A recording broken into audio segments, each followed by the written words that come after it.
Hello and welcome to Excellence Noir. Today we are talking about Colonel Allen Allensworth and the town that he founded, Allensworth, California.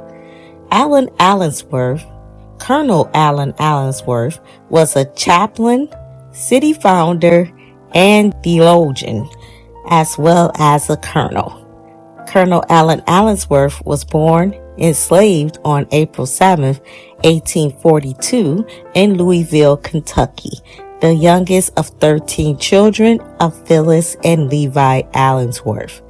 As a child, he attempted to escape slavery, hiding for nearly 2 weeks at a neighboring farm before returning and facing punishment.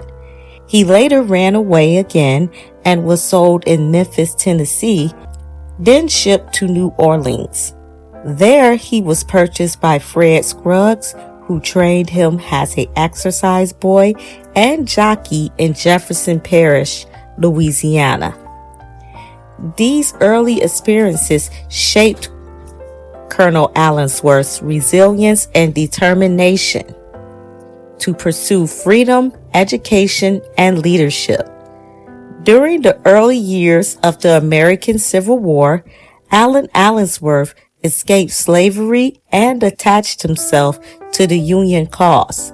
He initially served as a civilian nurse with the 44th Illinois Volunteer Infantry and in 1863 enlisted in the Union Navy, serving as a seaman aboard gunboats. After the war, he continued his military career in the United States Army, becoming a member of the famed Buffalo Soldiers. Over decades of service, Colonel Allensworth rose through the ranks, and by the time of his retirement in 1906, he had achieved the rank of lieutenant colonel. He became the first Black American to reach that rank and the second Black American after Henry Plummer to serve as a U.S. Army chaplain. Alongside his military career, Colonel Allensworth devoted himself to education, religion, and community uplift. He enrolled at Roger Williams University in Nashville to study theology and became an ordained Baptist minister. In 1875, he began working as a teacher in Georgetown, Kentucky, and later served as the financial agent for the General Association of Colored Baptists in Kentucky. He was also among the founders of the State University of Kentucky, which is now Simmons College of Kentucky, helped guarantee the salary of its first president, and served on the institution's board of trustees. His leadership in education and the church made him a respected figure in Black communities throughout the South. In 1877, Colonel Allensworth married Josephine Levo, a musician, educator, and activist who would become a vital partner in his life's work. Together, they had 2 daughters, Eva, born around 1880, and Nella, born around 1882. Colonel Allensworth's influence extended into national politics when he was selected in 1880 and again in 1884 as Kentucky's only Black delegate to the Republican National Conventions. And remember, back then, the Republican Party is the opposite of what it would be today.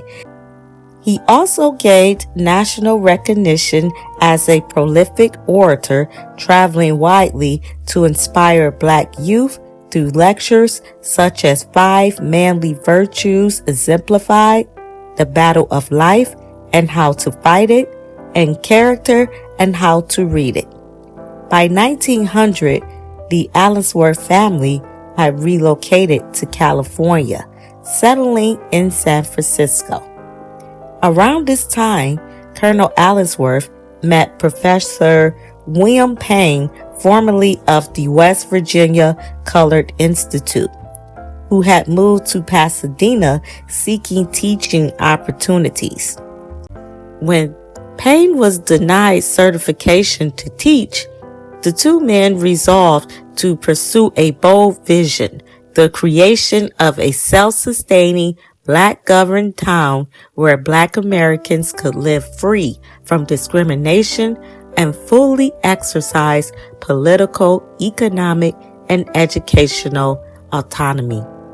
In 1908, Colonel Allensworth, William Payne, and several partners, including AME Minister Dr. William H. Peck, Nevada miner J.W. Palmer, and Los Angeles realtor Harry Mitchell, purchased land in southwest Tulare County, California. The town was initially called Salito, but was soon renamed Allensworth in honor of its founder. The site was centrally located and sat atop artesian wells that naturally bubbled to the surface.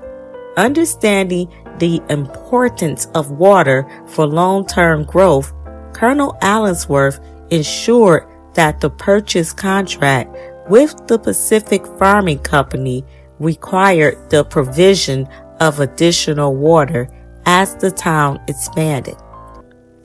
Allensworth quickly grew into a thriving and powerful community. In 1912, it became a voting precinct and established California's first Black-founded and locally funded school district. The town schoolhouse included elementary, middle, and high school grades, and Josephine Allensworth served as its first teacher as well as a trustee on the school board. The community soon added a post office, a branch of the Tulare County Library, a reading room, a Baptist church, a hotel, and a courthouse. In 1914, Allensworth was sanctioned as a judicial district with Oscar Over elected as Justice of the Peace and William H. Dotson as Constable. At its height in the early 1920s, Allensworth was home to more than 300 residents. The town supported barbershops, bakeries, general stores, and successful agricultural enterprises that benefited from the region's fertile soil. However, despite its promise, Allensworth faced systemic obstacles. The Pacific Farming Company sold land to Black settlers at inflated prices and later restricted further sales to Black Americans. Even more damaging, the Pacific Water Company failed to provide the promised irrigation infrastructure, building only 4 wells for Allensworth while neighboring white towns received far more.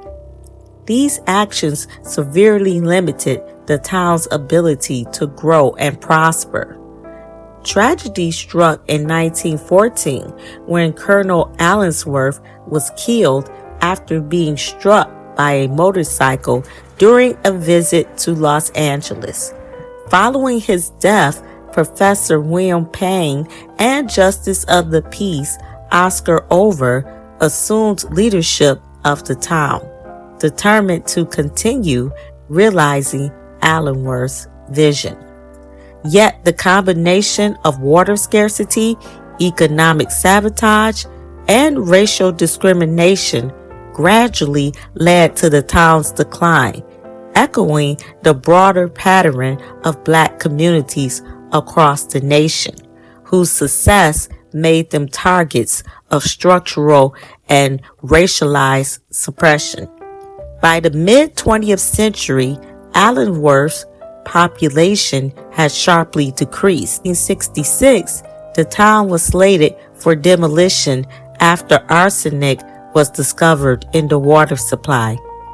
Preservation efforts ultimately saved the site, and in 1974, it was designated Colonel Allensworth State Historic Park. Today, the town has fewer than 500 residents, primarily migrant farm workers, and the 2010 census reported a black population of 0. And that is so sad. It just breaks my heart to hear that. Visitors to the historic park can explore Colonel Allensworth's restored home, the preserved schoolhouse used until 1972, the Mary Dickinson Memorial Library, and exhibits highlighting the town's agricultural past. Allensworth offered a tangible model of what black sovereignty could look like outside the constraints imposed by white political and economic power. Colonel Allen Allensworth's leadership embodied the belief that education, faith, discipline, and civic responsibility were essential tools for racial progress. For Black Americans, Allensworth remains a powerful reminder that self-governance and community building have long been central to the struggle for equality. And thank you so much for watching.